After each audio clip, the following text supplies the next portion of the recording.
Y abrimos, como cada jueves, nuestro espacio de actualidad y debate. ¿De qué parte estás? Hoy lo hacemos posible con Marcos Paz y con Damián Canera. Muy buenas tardes a los dos. ¿Qué tal? Muy buenas tardes. Bienvenidos. Buenas tardes. Oye, mira, os planteo noticias de esta misma mañana. La audiencia de Sevilla ha pedido un nuevo informe médico sobre el expresidente de la Junta de Andalucía, José Antonio Griñán, para decidir si entra ya en prisión para cumplir los 6 años de cárcel a los que fue condenado por el caso de corrupción de los ERE.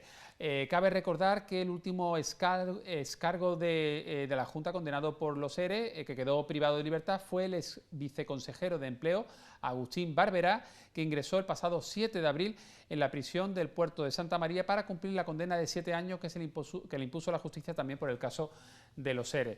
Y al igual que Griñán, Barberá también sufre cáncer, pero en su caso fue diagnosticado hace ya más de 5 años, por lo que ahora su tratamiento consiste en una pastilla diaria y en someterse a revisiones periódicas. Parece que el caso de Griñán pudiera ser similar al de Barberá y ya ha superado una serie de sesiones de radioterapia, con lo cual ahora en principio parece que lo que tiene es un tratamiento farmacológico de pastillas. ¿Podría estar más cerca de la cárcel, por tanto, la situación de José Antonio Griñán, del expresidente de la Junta de Andalucía, Marcos? ¿Te parece lógico que la audiencia haya pedido una revisión, un nuevo informe? Y todos los que hagan falta, a mí no me parece mal. Es decir, la prisión no deja de ser un último recurso.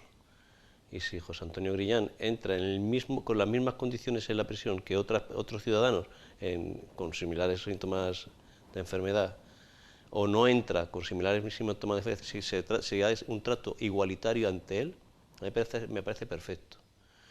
Eso en cuanto a la situación personal de una persona que ha sido condenada. El problema de José Antonio Griñán, la situación de José Antonio Griñán, es que se está convirtiendo en un ejemplo exculpatorio. Es decir, si José Antonio Griñán finalmente no entra a la cárcel, para mucha gente cercana al Partido Socialista, lo que va a ocurrir simplemente es que todo el caso ERE va a desaparecer. De hecho, se está centrando todo el foco en la persona de José Antonio Griñán, cuando, como tú bien has dicho, hay otras personas ya en prisión por el mismo caso. Cuando lo que ha quedado constatado en la sentencia es que la estafa es millonaria, millonaria, en que se han desviado nuestros impuestos a pagar favores para el Partido Socialista millonariamente. Cerca de 700 millones de euros. Exactamente. Es que durante varios años. Sí, pero como además yo he leído por ahí alguna cifra que no es exactamente esa cantidad, bueno, me da igual, la cantidad es millonaria. Se han desviado para que el Partido Socialista siguiera en el poder, para compra de favores. Lo que parece que se está diciendo, lo que parece que se está tratando de hacer ver es que si José Antonio Griñán finalmente no entra en prisión, es que el caso ERE no ha existido. Y el caso ERE se ha llevado hasta el Supremo y se han ratificado las sentencias. Como persona, lo que le deseo a José Antonio Griñán es que tenga exactamente el mismo trato que cualquier otra persona que vaya a entrar en prisión. Y lo digo muy claro, si por su situación de salud él no tiene por qué entrar en prisión, me parecerá una decisión perfectamente asumible y lo más lógico posible. Por lo tanto, hay que confiar en los informes médicos y en función del resultado y de lo que diga el informe médico, pues tendrá o no que entrar en prisión. Claro, yo pienso como Marcos, lo que no puede por humanidad no entró cuando estaba en pleno tratamiento, es lógico, es comprensible. Pero entendemos que es una humanidad extensiva al resto de la población. Recuerda incluso el presidente de la Junta, Moreno Bonilla, que él no era partidario de que Griñán, así lo manifestó, no soy partidario de que Griñán entre en prisión, más ahora que con el tratamiento que tiene, ¿no? O sea que el caso de los ERE ha supuesto, hay que mirarlo en su realidad, estamos hablando de cientos de millones de euros, de años y décadas perdidas de Andalucía, de decenas y cientos de andaluces que han tenido que emigrar, que están en Cataluña, que están en Madrid porque no han podido buscársela aquí, un tapón que ha tenido para esta tierra durante muchos años, que se ha destaponado y se ha visto simplemente quitarlo. Es decir, esto tiene que tener unas consecuencias. Lo que no puede acabar es como está acabando. Las penas me parecen irrisorias. Al máximo responsable será condenado a 6 años de cárcel y no entra. O sea, eso es lo que están trasladando a la población. Eso es lo que yo veo. Ahora, el lado humano. Me está hablando de una persona que tiene cáncer, bueno, pues si un médico me está diciendo que tiene cáncer y el hombre no puede entrar en la cárcel, vale, te lo compro. Pero creo que lo ERE, la sentencia ha tenido muy pocas consecuencias para el daño que ha hecho a esta tierra. El caso también de Griñán, claro, es que es un caso muy concreto. Es una persona que padece una enfermedad, que es un cáncer, pero aparentemente todo apunta a que no voy a decir porque no tenemos suficiente información, pero bueno, aparentemente parece que está respondiendo, ¿no?, bien a ese tratamiento, ha tenido ya las sesiones, con lo cual entiendo que no estará 100% curado, pero tiene ahora un tratamiento farmacológico, que hay otros presos actualmente que también tienen ese tratamiento farmacológico y están en prisión. Fíjate lo que pasa en la justicia en este país. Los tiempos se dilatan muchísimo, de manera que, especialmente con los políticos, de manera que desde el momento que tú haces el acto hasta que llega una sentencia, un recurso, pasan décadas. Sí. Claro, cuando llega el responsable es un ancianito que da penita. Mira a Pujol, mira a Zaplana, mira a Griñán. Bueno, recientemente aquí en Málaga, ¿no?, la operación Astapa de Estepona, más de 15 años después, una barbaridad. No, que se tiran robando toda la vida, dejan de robar a los 65 y lo jugaron a los 80. Claro. Entonces, claro, luego tú ves al Pujol y te da penita al hombre, así que se va a morir. Pero en el caso de Griñán, ¿vosotros lo veis como una posible salvación, con todo el respeto por su enfermedad, pero una posible salvación, o esto es una agonía que se está alargando y él mismo la estará sufriendo también? Porque claro, también la incertidumbre de saber si antes o después tiene que entrar en prisión, pero puede ser su salvación, pero a lo mejor también esa incertidumbre... Pienso que si este hombre no fuera Griñán ya estaría en la cárcel. Creo que le está salvando el hecho. Y quiero creerme que no, pero la sensación que me da un poco es esa. Pero lo mismo está pasando, por ejemplo, ahora con Laura Borràs. Es decir, que después de haber sido condenada, todo el aparato político de la Generalidad de Cataluña se está moviendo para que esa persona no pierda su cargo, no pase a disposición, no cumpla sentencia con la mayor dilatación posible. Es decir, cuando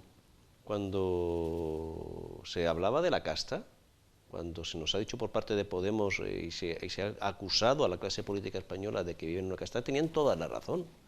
Pero es que esa casta sigue existiendo precisamente con Podemos en el gobierno.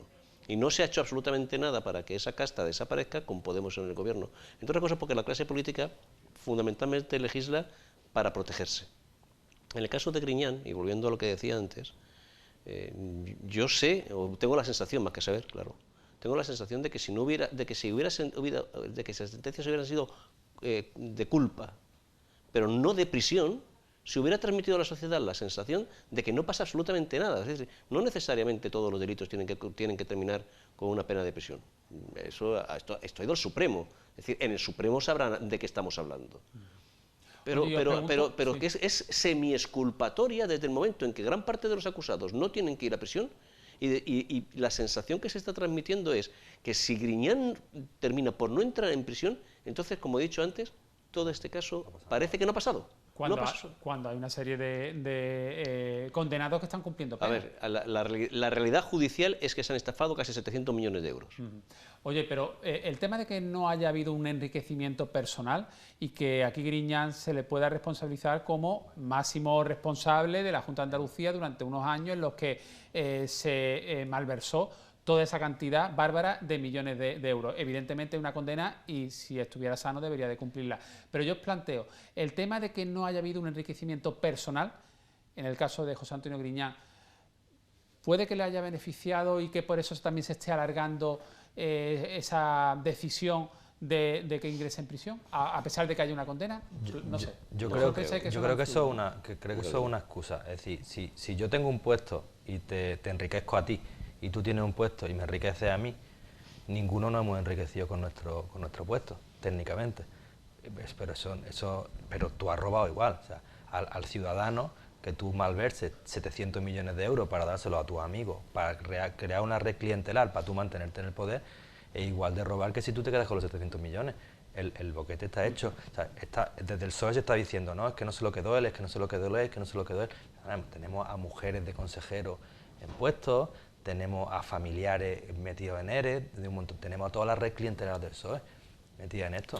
Bueno, vamos a cambiar de tema y vamos a hablar ahora de una propuesta que ha sorprendido a muchos ciudadanos por parte de la vicepresidenta Yolanda Díaz y su nueva plataforma, su nuevo partido Sumar, la llamada herencia universal, un pago único que Sumar parece que conlleva en su futuro programa electoral, o que contempla, quiero decir, en su futuro programa electoral, un pago único a los 18 años que Sumar pretende llevar a cabo en nuestro país. A todo joven que cumpla 18 años, pues esa herencia universal supone un ingreso pues desde el Estado a ese joven, al cumplir los 18 años, de 20.000 euros.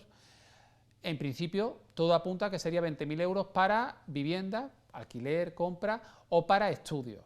Bueno, no sé qué opináis vosotros, a mí me llamó la atención y cuando vi el titular me llegó por WhatsApp y digo, bueno, esto es una fake news, gente que está en contra de Yolanda Díaz, yo pensé que era una noticia falsa, luego ya vi que no, que hay una base, que hay una realidad y que es uno de los puntos que conlleva o que contempla sumar.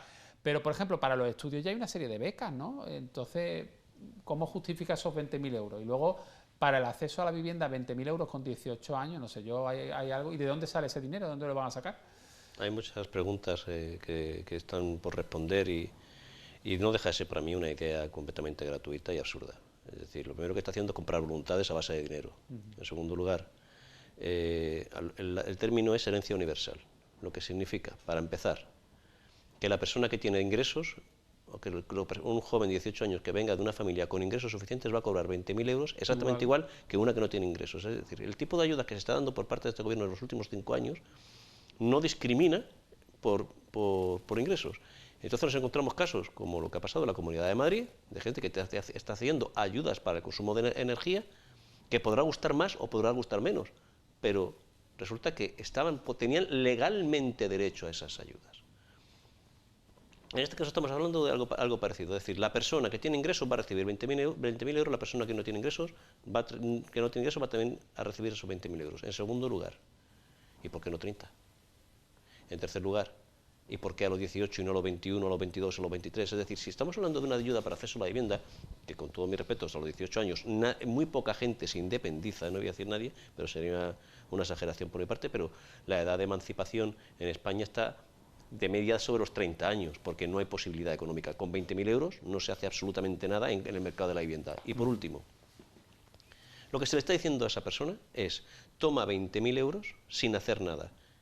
Y vótame después. No, pero lo siguiente es cuando esa persona quiere acceder al mercado de trabajo, lo primero que va a pensar es, sin hacer nada, a mí me han dado 20.000 euros, si tengo que cobrar el salario mínimo interprofesional me van a dar del orden de 12, 13.000 euros y me van a dar 13.000 euros por trabajar todos los días, 8 horas al día y sin hacer nada en mi casa me dan 20.000, hombre, yo voy a intentar que me den otros 20.000 sin hacer nada.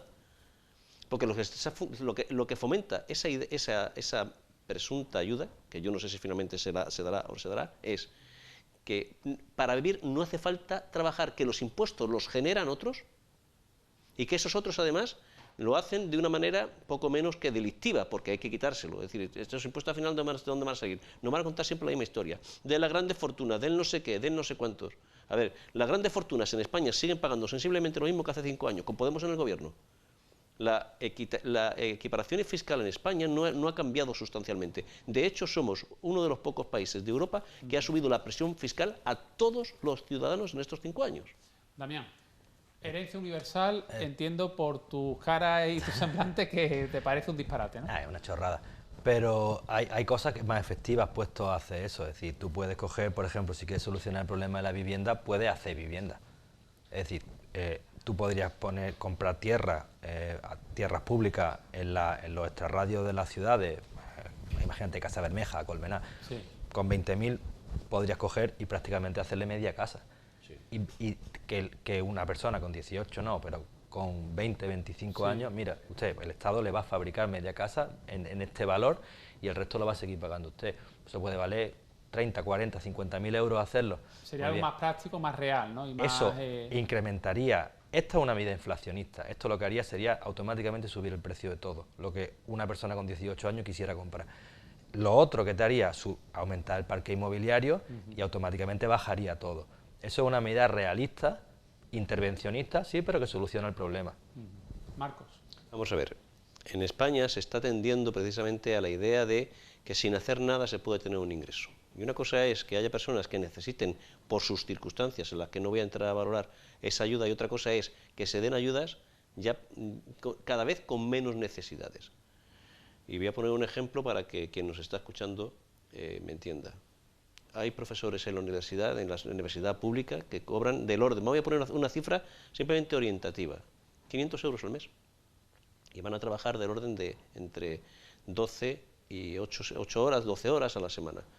Si una persona puede dar clase en la universidad por 12 horas a la semana, ¿Por qué otras personas recibiendo una ayuda no van a contribuir con su trabajo con 12 horas a la semana? No, aquí lo que nos está diciendo es, te voy a dar 500, te voy a dar 1000 o te voy a dar 20.000 sin hacer absolutamente nada. Nada, cero. Y cada vez estamos tendiendo a que, no por esta decisión en particular, sino por muchas decisiones que se han tomado previamente y cómo la sociedad está preparando a una serie, a unas nuevas generaciones que le están diciendo que sus derechos son cada vez mayores y las obligaciones de la sociedad para con ellos son cada vez mayores. Y cuando llegan a un puesto de trabajo, y también es empresario, pues seguro que se encontrará con gente que es perfectamente decidida, que asume sus responsabilidades, que sabe perfectamente dónde está metiendo, y gente que a los 3 días se aburre porque sus expectativas no se han cumplido, sea cual sea el puesto de trabajo. Entre otras cosas porque la sociedad le está creando unas expectativas de todo lo tienes que en la realidad no se van a cumplir. Bueno, tenemos que avanzar y tengo otro tema que quizá no esté en la agenda de los informativos estos días, pero bueno, en alguna que otra tertulia, pues sí que, sobre todo de radio, lo he escuchado y me ha llamado la atención y quería yo tratarlo aquí en el programa. El tema de la aviación privada, ¿no? En nuestro país, precisamente, es uno de los países en el entorno europeo donde se está desarrollando más la aviación privada, ¿no? Cada vez hay más, pues entiendo que empresarios, gente pues que tiene posibilidad de tener su propio avión privado o si no tenerlo, pues poder alquilarlo para no tener que viajar pues en un avión, en un vuelo comercial. Bueno, pues hablando de la aviación privada, esto tiene mucho que ver con también la contaminación que genera este tipo de aviación. Un pasajero de aviación privada contamina hasta 10 veces más que un pasajero de un avión comercial. A nivel internacional, pues tenemos el ejemplo, ahí lo estamos viendo, del fundador y propietario de Tesla y de Twitter, Elon Musk, que, por ejemplo, pues llegó a hacer un viaje entre dos ciudades de Estados Unidos, entre San José y San Francisco. La distancia entre ambos municipios, 55 kilómetros, un viaje que en avión pues duró apenas 9 minutos. Ya hay quien dice, sobre todo la gente que está muy concienciada en el tema del cambio climático y de la contaminación, que tendría que gravarse con unos impuestos mayores este tipo de aviación privada, este tipo de vuelos, porque contamina mucho más que la aviación comercial. Y como además se está desarrollando tanto.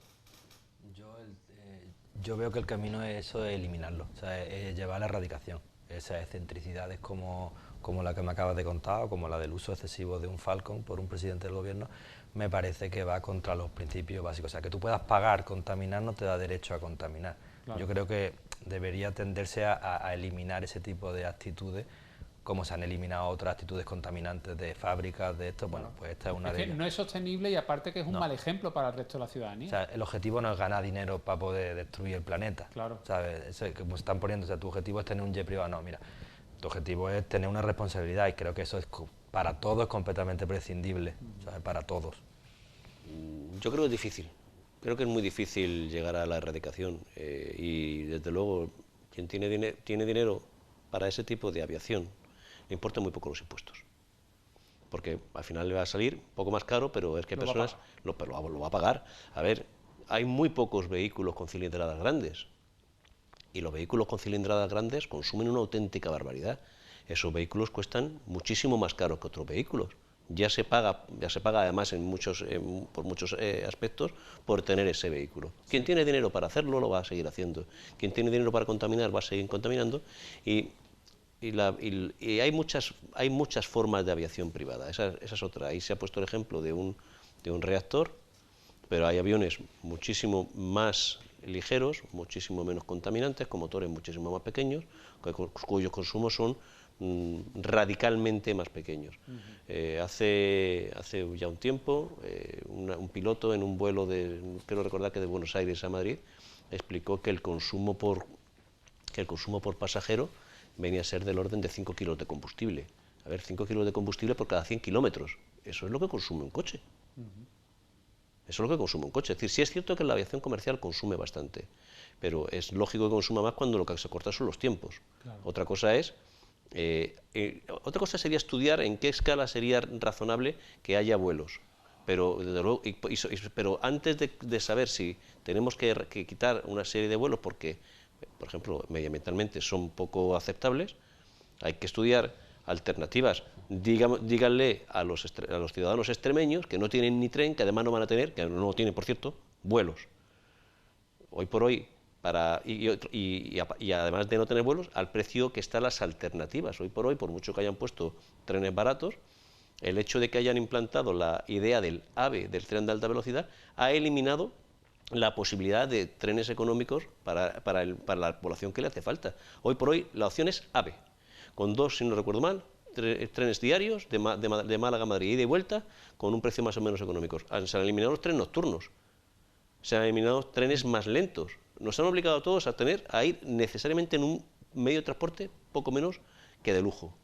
Es decir, que mientras no haya alternativas no se pueden establecer eliminaciones o limitaciones a otro medio de transporte. Oye, vamos ahora también a hacernos eco del 1 de mayo, de la celebración del Día del Trabajador, que en España supuso en torno a unas 70 manifestaciones conmemorando pues ese día o celebrando ese Día del Trabajador, el 1 de mayo, y en la que en esas manifestaciones pues principalmente las reivindicaciones que más sonaron por parte de las fuerzas sindicales fueron la subida salarial, equiparación salarial a cómo está subiendo el nivel de vida con la inflación, luego la reducción de las jornadas laborales, que no se trabaje tantas horas, que se trabaje un poquito menos de horas semanales, y luego también otra de las medidas que apuntaban pues era, aparte de la equiparación salarial en función, o la subida salarial en función de cómo ha subido la vida, pues también tengo yo por aquí, a ver, sí, el reparto de beneficios en aquellas empresas donde pues bueno, las cuentas salgan bastante positivas, ¿no? para el empresario, el dueño o la dueña de esa empresa, porque también haya reparto de beneficios. Tú que eres empresario, a ver qué te parece esta petición. A ver, yo creo que los sindicatos en este país han perdido mucha credibilidad. Sí. Se ve el poder de convocatoria que han tenido ha sido bajo. Yo la reivindicación de la subida salarial la veo lógica y la veo razonable. Es decir, la inflación está... Hoy por hoy los sueldos no están a la par que como ha subido la vida. No, hay que subirlo porque es verdad que los precios están subiendo, la inflación, e incluso como empresario te digo que tú necesitas un mercado que consuma. Entonces, ahogar a la gente que no pueda consumir es malo para todos, para el empresario y para el trabajador. Lo del reparto de beneficios es verdad que, dicho así, yo entiendo que por la parte empresarial puede decir, sí, claro. Pero también es verdad que cuando una empresa va mal, se pide un esfuerzo al trabajador y en muchos casos se llegan a acuerdos, incluso se reduce sueldo, en muchos casos se piden acuerdos, se renegocian las condiciones. Cuando hay beneficios, son muy pocas las empresas que reparten beneficios, porque te digo yo, en una paga extra más al año, o no sé. Son muy raros. Yo no conozco casos cercanos donde empresas repartan beneficios con sus trabajadores sin que hablemos de... O sea, me entiendo que una cooperativa es distinta. Una empresa privada con sus trabajadores que genere beneficios y que las cuentas salgan positivas al cierre del ejercicio. Realmente en España, ¿cuántas empresas reparten beneficios entre sus trabajadores? A ver, es que se está metiendo todo en un paquete... Bueno, los sindicatos han pedido. Sí, pero yo me parece muy bien, y además me parece muy bien la idea de que se repartan beneficios, pero primero hay que ver el tipo de empresa que es.